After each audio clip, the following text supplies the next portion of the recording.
Hi guys, ito another POV naman tayo guys. So guys, ito may naspatan tayo dito. Usapang old school tayo guys. So ito meron dito, Toyota na Land Cruiser guys ha. So kaganda dito guys, ano siya, pick up siya guys. So yung makita no. Sobrang solid, mga grabe sa pag-restore nito.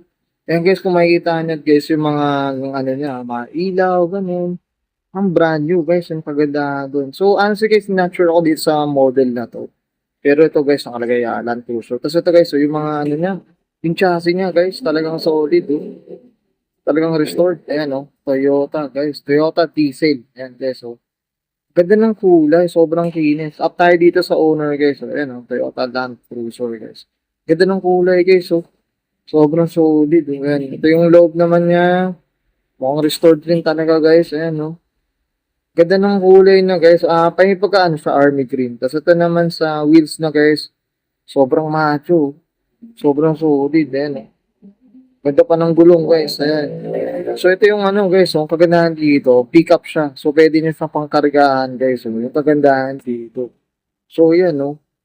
So ganda. Ganda ng kulay guys. Sobrang kinis. Sobrang up tayo sa owner. Sana ma-feature talaga natin guys. Ayan guys, nakalagay dito Toyota. Ayan no. Sobrang ganda. Ayan no. Tapos ito yung ilalim naman guys. May spare din pala to guys. Yung kagandahan. So, sobrang solid sa pag-ano na ito, pag-restored na ito guys. Ang hirap na ito mag-ano, gumawa ng ganito guys, mga old school. So, yan. So, yan. Thank you.